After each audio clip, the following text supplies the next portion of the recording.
Inilah diskusi khas beberapa 9 perkara diumumkan oleh Menteri Kesihatan Khadi Jamaluddin sebentar tadi, antara lain bercerita mengenai pemakaian pelitup muka yang digalakkan dipakai ketika berada di luar, outdoor, tapi diwajibkan apabila pakai indoor di dalam, dan juga imbasan QR MySejahtera tidak lagi diwajibkan untuk anda memasuki premis. Presiden Persatuan Perubatan Malaysia, Dr. Koh Kachai, sebulan lalu pernah berkata bahawa MySejahtera perlu diubah ataupun tidak lagi diperlukan dalam keperluan semasa. Fungsinya perlu dilihat semula. Saya ingin bersama dengan Dr. Koh langsung menerusi Google Meet pada ketika ini. Dr. Koh Kachai, mungkin reaksi pertama Dr. Koh apabila tadi Menteri Kesihatan mengatakan bahawa tak perlu lagi nak scan untuk check-in. Tetapi pengesanan mereka yang berada dalam risiko tinggi ataupun mereka dalam HSO masih lagi berada dalam MySejahtera. Dr. Farhan dalam perbincangan saya sebentar tadi mengatakan bahawa kalau dah tak check in, takkan ramai yang buka MySejahtera itu.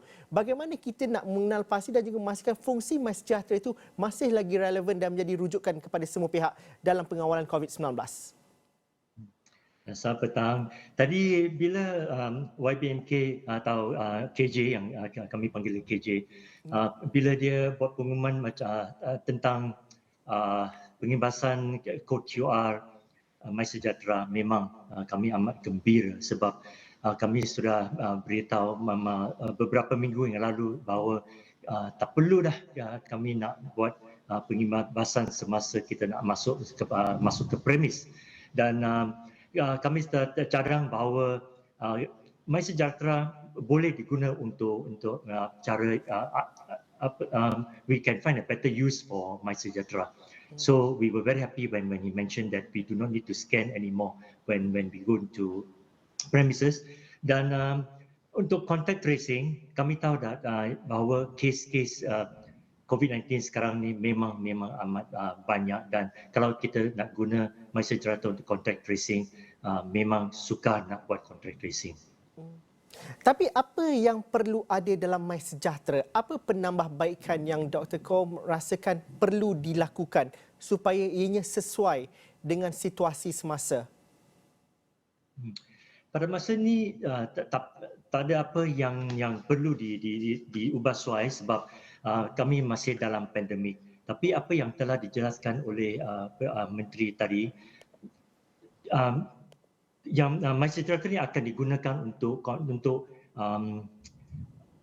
for other illnesses seperti dengue, sebab rakyat kami boleh tahu semasa untuk mereka boleh guna itu MySG Trace untuk tengok sama ada mereka ada dalam hotspot untuk dengue ke atau penyakit yang lain.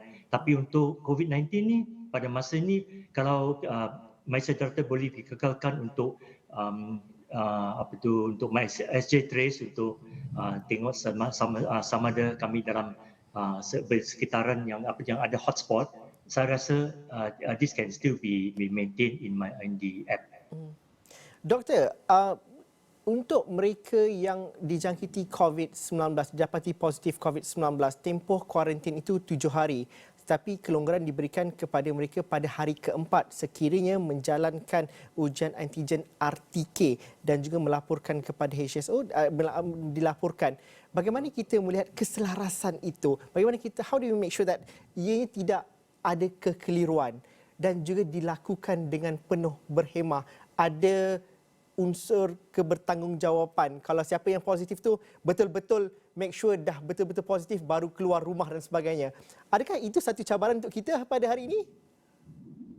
Memang cabaran ada sebab untuk first case, kalau seseorang yang sudah buat self testing, kalau dia dapat positif, dia mesti buat laporan. Tapi kami tahu yang ada setengah orang dia sudah buat test, tapi kalau dia tak lapor, kami tak akan tahu tentang status dia.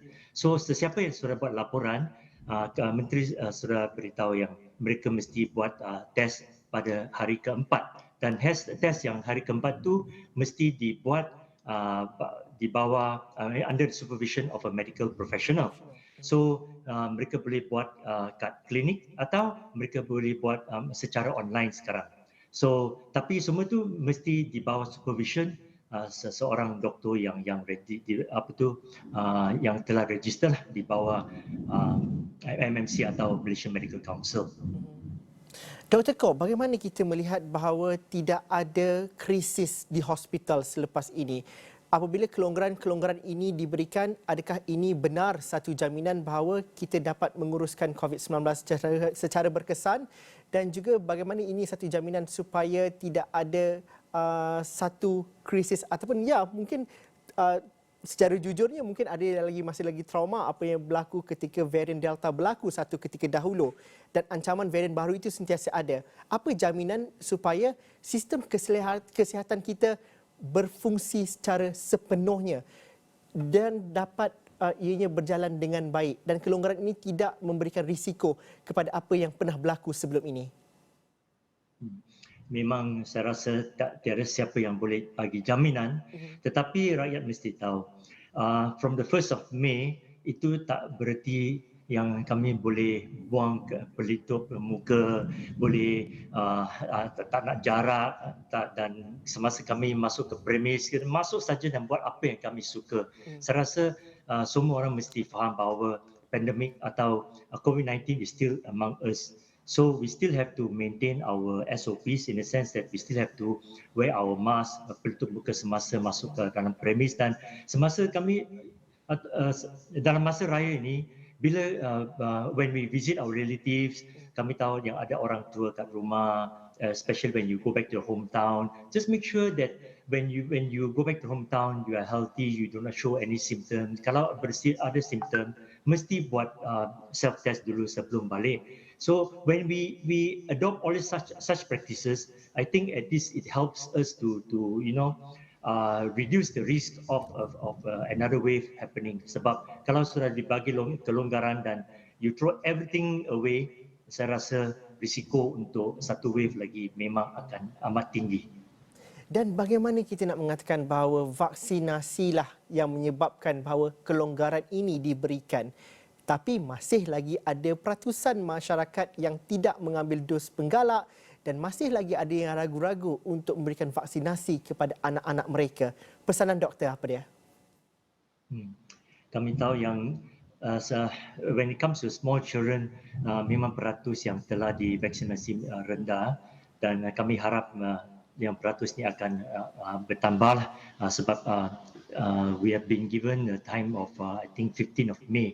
After which they will not be able to get their first dose. So kami harap yang orang Malaysia, kami tahu selalu pun last minute kan mereka akan ambil vaksinasi dia.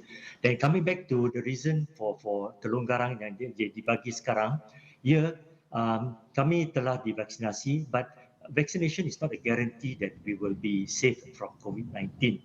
It's just that we have been facing the pandemic for the past 2.5 years, and we need to get back our lives. Everybody need to have a sense of normalcy back into their life. So this is the reason why this relaxation of SOPs were given supaya kami boleh menjalankan what we have been doing all the while through. Otherwise, I think if we were to have a strict SOP for the next 1 year, I think we won't be able to recover. Our economy will not be able to recover our normal way of life. Cara hidup kami, we won't be able to get it back. So we need to understand that we have been given this kelonggaran yang kita lebih diberi bukan sebab penyakit COVID sudah dikurangkan, tapi dia masih ada. But we need to get our life back. So we need to have this relaxation SOPs.